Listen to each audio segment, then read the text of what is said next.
కథాభారతి శ్రోతలకు సుస్వాగతం. ఈనాటి నవలా హృదయం శీర్షికలో సీనియర్ రచయిత శ్రీ వి రాజా రామ్మోహన్ రావు గారి నవలా హృదయం ఆత్మబలి. రచయిత శ్రీపాద సుబ్రహ్మణ్య శాస్త్రి. ముందుగా ఆత్మబలి రచయిత శ్రీపాద సుబ్రహ్మణ్య శాస్త్రి గారి గురించి కొన్ని వివరాలు. శ్రీపాద సుబ్రహ్మణ్య శాస్త్రి 23 ఏప్రిల్ 1891 జన్మించారు. కథలు, నవలలు, సాహిత్య వ్యాసాల రచనతో పాటు అవధానం కూడా చేశారు. వీరిని సాహిత్య రంగంలో ఆధునిక కథా చక్రవర్తిగా అభివర్ణిస్తారు. అనుభవాలు, జ్ఞాపకాలును పేరిట ఆత్మకథ వెలువరించారు. 25 ఫిబ్రవరి 1961 మరణించారు. ఇక నవలా హృదయం ఆత్మబలిలోకి వెళదాం. నవలలో నవల కథాకాలం స్పష్టంగా తెలియటం మంచి నవల ముఖ్య లక్షణం.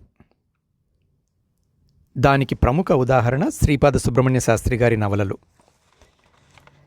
లభించిన శ్రీపాద సుబ్రహ్మణ్య శాస్త్రి గారి నవలలు 7. వాటిలో అనాథ బాలిక, ఆత్మబలి సాంఘిక నవలలు. మిగిలిన నవలల వస్తువు చారిత్రికం, పౌరాణికం, అపరాధ పరిశోధన. ఈ 2 నవలల్లో వస్తువు కూడా వితంతు జీవితాలకి సంబంధించిందే. అనాథ బాలిక 1924లో కళాభివర్ధని పరిషత్తు ప్రచురించింది. ఆత్మబలి నవల 1942లో ఆంధ్ర వారపత్రికలో ప్రచురింపబడింది. ఆ కాలం నాటికి బాల్య వివాహాలు, కన్యాశుల్కం, బాల వితంతులు ముఖ్య సమస్యలు. ఒక కుటుంబంలో మంచం పట్టిన ఓ రోగి ఉంటే చాలు, ఆ ఇంటిని నిరుత్సాహం కమ్మేస్తుంది. అలాగే ఆ రోజుల్లో ఏ కుటుంబంలో వితంతువు ఉన్నా ఆ ఇంటిలో దిగులు తాండవించేది. చాలా బ్రాహ్మణ కుటుంబాలు ఈ సమస్యలో చిక్కుకున్న కాలం అది. వితంతువులు ఈ స్థితిలో ఇతర కులాల్లో కూడా లేకపోలేదు. మంచి యవ్వనంలో ఉన్న వితంతువుల దైన్యం రోజూ చూస్తూ భరించడం ఎంతో బాధ. వాళ్ల బతుకులు మళ్లీ వికసిస్తే బావుంటుందన్న ఉద్దేశం చాలామంది మనసుల్లో ఉన్నా బాహాటంగా చెప్పటానికి సంప్రదాయ పిరికితనం అడ్డొచ్చేది. ఆ స్థితిని, అప్పటి సాంఘిక వాతావరణాన్ని ఎంతో నేర్పుగా ఈ నవలలో కళ్లకు కట్టించారు శ్రీపాదవారు. అనాథ బాలికలో కన్నా ఆత్మబలి నవలలో వితంతువుల మనసు పోయే వింత పోకడలని మరింత గాఢంగా, సాంద్రంగా మన ముందుకు తెచ్చారు శ్రీపాద సుబ్రహ్మణ్య శాస్త్రి గారు. భర్త గతించినంత మాత్రాన అదే క్షణాన యవ్వనం స్త్రీని అమాంతం వదిలేసి వెళ్ళిపోదు. శరీరాన్ని కోర్కెలు అంత తేలిగ్గా వదలవు. వాళ్లల్లో కామకాంక్షలు ఉండవనుకోవటం కేవలం అపోహ. ఈ నిజాన్ని చర్చించటానికే కాదు, కనీసం గుర్తించటానికి కూడా సిద్ధంగా లేని మనస్తత్వం మెజారిటీది, జనానిది. సంప్రదాయపు సంకెళ్లలో బంధించి ఆచార వ్యవహారాలని సన్మార్గమని, పాతివ్రత్య ధర్మమని వారిని, వారి ఆలోచనల్ని వీలున్నంతగా నిరోధించటమే సాంఘిక మర్యాదగా చలామణి అయింది. దీనివల్ల వివాహేతర సంబంధాలు, ముఖ్యంగా వితంతువుల విషయంలో పెరగటం ఆరంభమైంది. ఆత్మబలి కథాకాలం నాటి పరిస్థితి అది. గోవిందమ్మ వితంతువు. ఆమె భర్త వెంకటస్వామితో కాపురం చేసింది పూర్తిగా ఏడాది కూడా లేదు. ఆమెకు చాలా చిన్న వయసులో, అంటే 15వ ఏటే పెళ్లి జరిగింది. వెంటనే గర్భవతి అయింది. తండ్రి కాబోతున్నానని తెలిసి అతనెంతో మురిసిపోయాడు. వెంకటస్వామి మురిసిపోవటంలో ఆశ్చర్యం లేదు. అతనికి అప్పటికి వయస్సు 50 దాటింది. మొదటి భార్య గతించింది. ఇది రెండో పెళ్ళి. కొత్త పడుచు పెళ్ళాం వెంటనే గర్భవతి అయింది. వెంకటస్వామి మంచి ధైర్యవంతుడు. భర్తలాగే తన బిడ్డకి మంచి ధైర్యం, వీరత్వం అబ్బాలని గోవిందమ్మ ఆశ. కడుపులో ఉన్న బిడ్డ కోసం తను మాంసాహారం పుష్టిగా తింటూ వచ్చింది. వెంకటస్వామి ఆ ప్రాంతాన్ని హడలెత్తిస్తున్న గజదొంగలతో పోరాడి విజయం సాధించాడు. కానీ ఆ పోరాటంలో తీవ్రంగా గాయపడి మరణించాడు. గోవిందమ్మకి మగబిడ్డ పుట్టాడు. భూషయ్య అని పేరు పెట్టింది. వెంకటస్వామి ద్వారా సంక్రమించిన ఆస్తి, తదితర ఆదాయంతో కొడుకుని బాగా పెంచి పెద్ద చేసింది. తమ్ముడు వరుస కొండలరావు మిలిటరీలో చేరాడని తెలిసి భూషయ్యకి ధైర్య సాహసాలు నూరిపోసి మిలిటరీలో చేర్చింది. ఉద్యోగం చేస్తూ భూషయ్య పంపే డబ్బు, ఇక్కడి ఆదాయంతో గోవిందమ్మ జీవితం సుఖంగా గడిచిపోతుంది. 35 ఏళ్ల గోవిందమ్మ ఒంట్లో జిగిబిగికి లోటు లేదు. సుఖవంతమైన జీవితం వల్ల ఆమె ప్రౌఢ సౌందర్యం మరింత కాంతిమంతమైంది. ఇలా సాగుతున్న గోవిందమ్మ జీవితంలోకి కామ ప్రవృత్తిని అకస్మాత్తుగా ఎంతో నేర్పుగా ప్రవేశపెట్టారు శ్రీపాదవారు. అదే ఊళ్ళో ఉంటున్న 30 ఏళ్ల యువకుడు తిమ్మన మంచి రసికుడని పేరు. భార్య చనిపోయింది. ఓ స్త్రీని ఉంచుకున్నాడు. అతనికి గోవిందమ్మ మీద మనసుంది. గోవిందమ్మకి అతనంటే మక్కువే. ఎటొచ్చి ఇద్దరిలో ఎవరూ బాహాటంగా బయటపడలేదు. తిమ్మన గోవిందమ్మని పిలవటానికి రాధాకృష్ణుల వరుస ఎంచుకున్నాడు. ఆ రకంగా వాళ్ళిద్దరూ అత్తా అల్లుళ్ళయ్యారు. కృష్ణుడి జీవితంలో ఎందరు స్త్రీలు ఉన్నా రాధస్థానం ప్రత్యేకం. అలాగే తిమ్మన జీవితంలో ఉంచుకున్న స్త్రీ కోదండమ్మ అనే జాణ, ధనిక ప్రియురాలు, ఇలా ఎందరో ఉన్నా గోవిందమ్మ ప్రత్యేకం. శ్రీపాదవారి అద్భుత సంభాషణా చాతుర్యం, ఆయన పౌరాణిక ప్రబంధ పాండిత్య గాఢత ఎలాంటివో ఆత్మబలి నవల ప్రారంభంలోనే తెలుస్తాయి. రాధాకృష్ణుల పటంతో ఆత్మబలి నవలని గోవిందమ్మ తిమ్మనల మోహ వ్యవహారాన్ని ఏకకాలంలో ఆరంభించారు. అది గజమెత్తు పటం. కృష్ణుణ్ణి దరికి రావద్దని వారిస్తూ ఓరగా నిలువెత్తు నిలబడిన రాధ, అలా వారించటంలో మరీ అంత గట్టిదనం లేదు. అలా తిరస్కరించవద్దు, దరిచేరనిమ్మనమని మోకరిల్లి వేడుకుంటున్న కృష్ణుడు. అది ఆ పటం. ఆ పటం గోవిందమ్మకు స్పష్టంగా కనబడేటట్టు పట్టుకుని తిమ్మన ఆమె ఇంటి ముందు నుంచి నెమ్మదిగా వెళ్లటంలో ఓ పథకం ఉంది. ఆ పటాన్ని చూసి అదేం పటం అని ఆమె ఇతన్ని అడగాలి. అతను వివరం చెప్పి ఆ పటం ద్వారానే ఆమెని సుముఖురాలిగా చేసుకోవాలి. తిమ్మన కోరుకున్నట్టుగానే జరిగింది. గోవిందమ్మ పలకరించిందే తడవుగా మాటల్ని, మోహదృక్కుల్ని కొనసాగించి తిమ్మన ఆమెలో కొంత పులకరింత కలిగించాడు.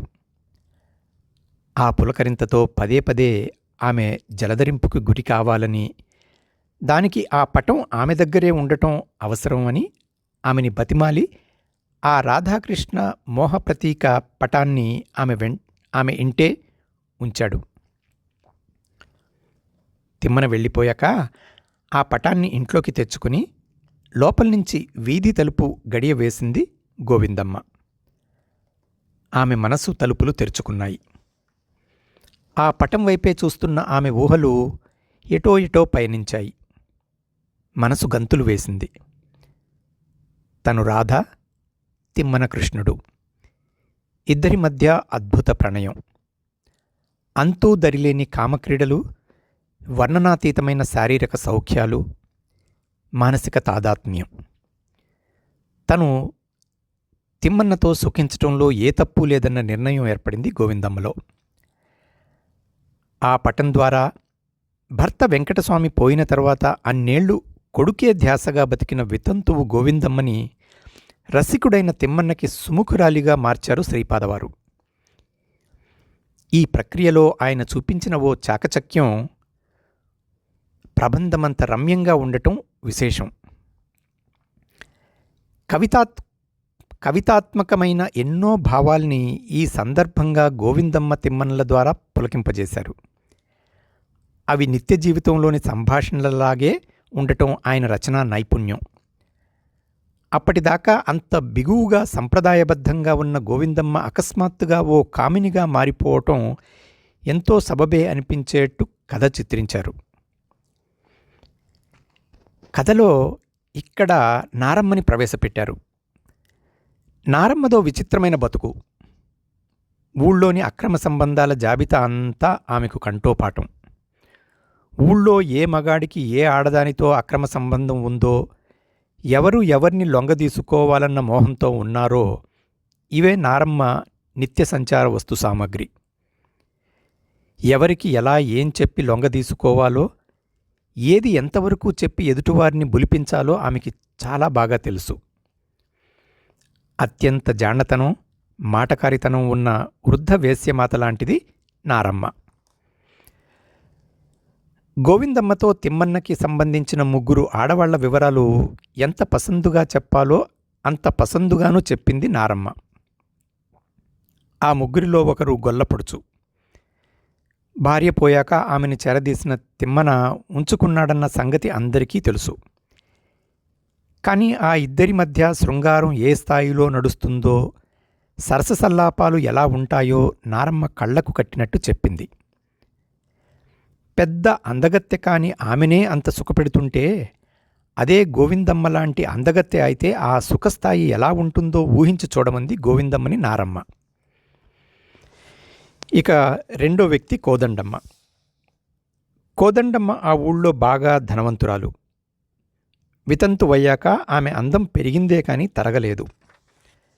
పట్టుచీరలు, సుగంధ ద్రవ్యాలు, నగలు, అలంకరణ, ఆమె టీవే వేరు.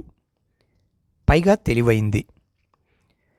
తిమ్మన్నతో సంబంధం పెట్టుకోవాలన్న నిర్ణయానికి వచ్చాక ఆమె ఎంతమాత్రం ఆలస్యం చేయలేదు. చాకలి మల్లితో జరపాల్సిన రాయబారం జరిపి అన్నీ ఏర్పాటు చేసుకుంది. పొలం మంచి కాపు మీద ఉండటంతో తిమ్మన్న రాత్రిళ్ళు పొలంలోని మేడలోనే ఉంటున్నాడు.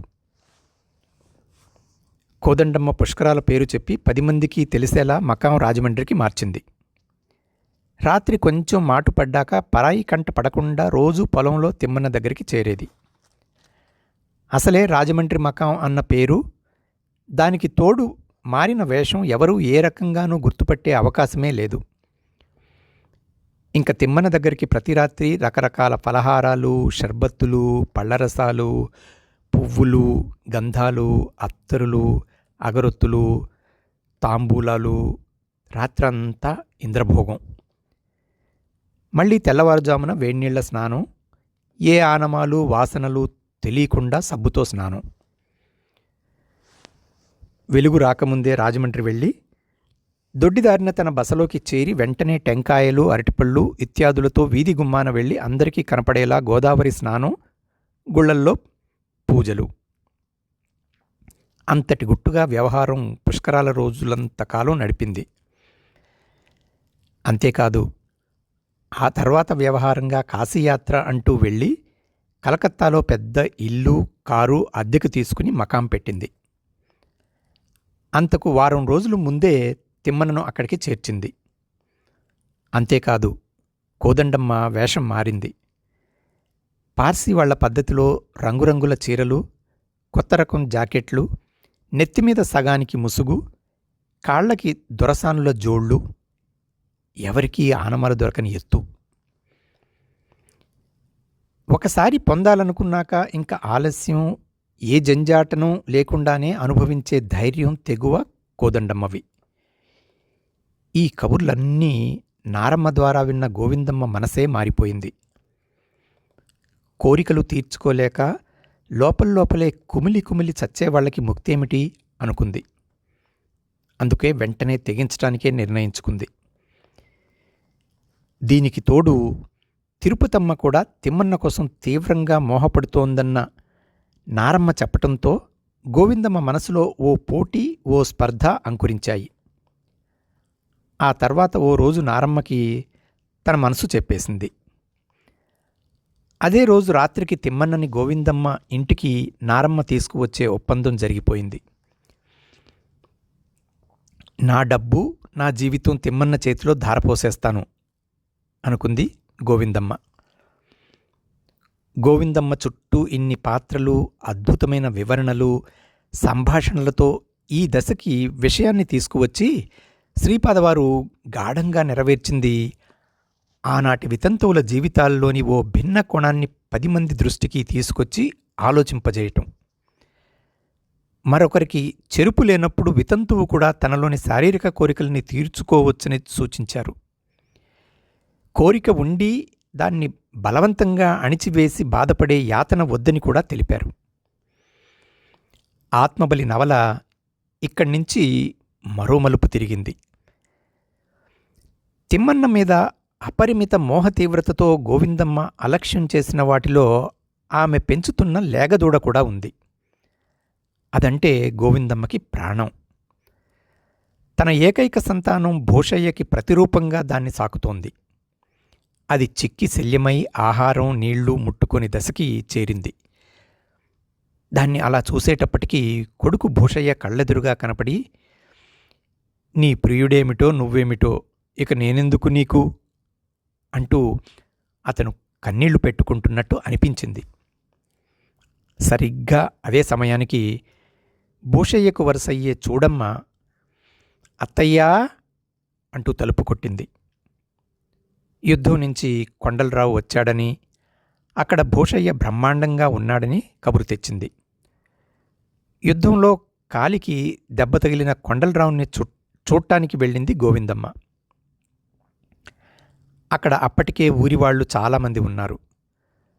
కొండలరావు గోవిందమ్మని ఎంతో ఆప్యాయంగా పలకరించటమే కాదు, ఆవిడ అక్కడ ఉన్నంతసేపు భూషయ్య విశేషాలే వాళ్ళందరి ముందు చెప్పాడు. భూషయ్య యుద్ధంలో చూపించిన సాహసానికి అధికారులంతా ఎంతో మెచ్చుకున్నారు. మంచి స్థితికి చేరాడు. అంతేకాదు, తనకి తల్లి గోవిందమ్మకే కాక జిల్లా అంతటికీ గొప్ప గౌరవం తీసుకువస్తాడని కొండలరావు చెప్పాడు. మిలిటరీలో మంచి పేరు తెచ్చుకోవడమే కాదు, భూషయ్య ఆశయం కూడా చాలా గొప్పదని చెప్పాడు. భూషయ్యకి తల్లి గోవిందమ్మ అంటే పంచప్రాణాలని, ప్రస్తుతం వాళ్ళకి ఉన్న 5 ఎకరాల పల్లం భూమికి తన సంపాదనతో మరో 7 ఎకరాలు కొని కలిపి నెలకి 1 ఎకరం ఆదాయం ఇదిగోనమ్మా నీకేనని ఏడాది పొడుగునా తల్లికి అందించాలన్నది అతని సంకల్పం. అటువంటి భూషయ్య తల్లిగా గోవిందమ్మకి అక్కడ ఉన్న అందరూ అందలం పట్టారు. కొండలరావు గోవిందమ్మ కాళ్ళు పట్టుకుని మరీ నమస్కరించాడు. ఆ మన్ననకి, గౌరవానికి గోవిందమ్మ తొట్టుపడింది. తను ఎంత తప్పుకి సిద్ధపడింది. ప్రాణాలొడ్డి వీరుడై పోరాడుతున్న భూషయ్య పవిత్ర సంపాదనని కాముకత్వంతో తిమ్మన్నకి ధారపోయాలని అనుకుంది. తను తప్పుదారు పడితే భూషయ్య ఊళ్ళో తలెత్తుకోగలడా? తార్పుడు కత్తె నారమ్మ మెరమెచ్చులకి, ప్రోద్బలానికి తను సర్వస్వం మరిచిపోయింది. భూషయ్య తల్లికి రంకుమొగుడా, చిచి అనుకుంది. తన మీద తనకే అసహ్యం వేసింది గోవిందమ్మకి. ఒళ్ళంతా కంపరమెత్తింది. అంతే, గోవిందమ్మ మనసే మారిపోయింది. ఇంకా తన సర్వస్వం భూషయ్యే. అతనికి చూడమ్మనిచ్చి పెళ్లి చేసి కళకళలాడే వాళ్ల సంసారంతో కలిసి బతకటమే తన భావి జీవితం అనుకుంది. ఇంకా ఎంతమాత్రం ఆలస్యం చెయ్యలేదు. నారమ్మ దగ్గరికి వెళ్ళి ఆ రాత్రికి తిమ్మన్నని తీసుకువచ్చే కార్యక్రమం వద్దని ఖచ్చితంగా చెప్పేసింది. అంతేకాదు, జరిగినదంతా మరిచిపోయి తన దారిన తనని వదిలేయమని చెప్పి ఆమెను ఒప్పించింది. యుద్ధంలో బటన్వేలు తెగిపోవటంతో మిలిటరీ నుంచి విడుదల పొంది భూషయ్య తిరిగి వచ్చాడు. చూడమ్మతో అతని వివాహం జరిగింది. యుద్ధంలోని అతని సాహసానికి ప్రతిగా ప్రభుత్వం అతన్ని పోలీసు డిప్యూటీ సూపరింటెండెంట్గా నియమించింది. ఆ రకంగా అతని తండ్రి వెంకటస్వామి కోరిక తీరింది. కొడుకు పుట్టక ముందు నుంచే పుట్టే తన కొడుకు పెద్ద పోలీసు ఉద్యోగి అవ్వాలని అతని కోరిక. ఈ రకంగా గోవిందమ్మ కథ పవిత్రంగా సుఖాంతంగా ముగిసింది. ఈ నవలకి తల్లి త్యాగమనో పవిత్ర కార్యమనో పేరు పెట్టొచ్చు. కానీ శ్రీపాదవారు ఆత్మబలి అని పేరు పెట్టారు. అంత మోహపడిన తిమ్మన్నతో సంబంధం పెట్టుకుంటే తన పేరు చెడిపోతుందని కాదు, తన కొడుక్కి మనస్తాపం అవమానమని, భూషయ్య తల్లికి రంకుమొగుడు అని కొడుకు హేళన పడతాడని వెరిచింది గోవిందమ్మ. అంతటి తల్లి ప్రేమ ముందు తన సర్వస్వాన్ని బలిచేసింది. అది ఆమె ఆత్మబలే. అంతేకాదు, ఈ నవలలో మరో అసిధారావ్రత నిర్వహణ జరిగింది. శ్రీపాద సుబ్రహ్మణ్య శాస్త్రి గారి హృదయపు మొగ్గు వితంతువుల సౌఖ్యం వేపే. కానీ ఆయన ఇంగితం, తన వ్యక్తిగత అభిమానం వల్ల సమాజ సంతులనం చెడిపోకూడదు. వితంతువులు స్వేచ్ఛగా సుఖపడే స్థాయికి సమాజం, సంఘం చేరాలని ఆయన గాఢమైన కోరిక. అంతేకాని సాంఘిక నిందలకి వితంతువులు కుంగిపోకూడదు. ఆనాటి సమాజపు ఆటుపోట్లలో వితంతువుల పక్షాన నిలిచి అంత ధైర్యంగా గొంతు విప్పటం, వారి శారీరక కాంక్షల గురించి అంతగా చర్చించడం శ్రీపాదవారి మానవతా దృష్టికి, దయార్ద్ర హృదయానికి, ప్రగతిశీలతకి ప్రతిరూపం. ఈ నవలలో కథ చాలా చిన్నది. తిమ్మన్న మీద గోవిందమ్మ మోహపడటం, తల్లి ప్రేమ జాగృతం అయి మనసు మార్చుకోవటం. కానీ విషయం అప్పటి ఎన్నో వేల మంది వితంతువులకి సంబంధించింది. అతి సున్నితమైన విషయాన్ని నిభాయిస్తూ అత్యున్నత రచనా కౌశలంతో సాగిన ఆత్మబలి నవల అసామాన్యమైంది. శిల్పరీత్యా గోవిందమ్మకి తిమ్మన్న పట్ల అంత అకస్మాత్తుగా కాంక్ష, అలానే అంతకన్నా అకస్మాత్తుగా ఆమె మనసులో తల్లి ప్రేమ, ఈ రెండు మలుపులు మరే రచయిత చేతిలోనైనా పేలవంగా మారిపోయి అసహజం అనిపించే ప్రమాదముంది. శ్రీపాద సుబ్రహ్మణ్య శాస్త్రి గారి అద్భుత సంభాషణా నైపుణ్యం, వాదనా చాతుర్యం ఆ ప్రమాదాన్ని తప్పించాయి. చేయి తిరిగిన రచయితలకి కూడా ఓ పాఠం లాంటిది ఈ నవల. హడావుడిగా చదివేసే నవల కాదిది. పదం పదం పట్టి పట్టి జాగ్రత్తగా చదవాల్సిన రచన. అదండి ఈ వారం నవలా హృదయం. సీనియర్ రచయిత వి రాజా రామ్మోహన్ రావు గారు శ్రీపాద సుబ్రహ్మణ్య శాస్త్రి గారి నవల ఆత్మబలి గురించి చతుర మే నెల 2018లో ప్రచురింపజేసిన శీర్షిక. ఈ నవలా హృదయాన్ని ఆడియోగా చేయననుమతించిన రచయిత శ్రీ వి రాజా రామ్మోహన్ రావు గారికి కథాభారతి శ్రోతల తరపున కృతజ్ఞతలు తెలుపుకుంటూ ఈ వారం నవలా హృదయాన్ని ఇంతటితో ముగిస్తున్నాను. వచ్చే వారం మరో మంచి నవలా హృదయంతో కలుద్దాం. అంతవరకు సెలవు. సర్వే జనా సుఖినో భవంతు.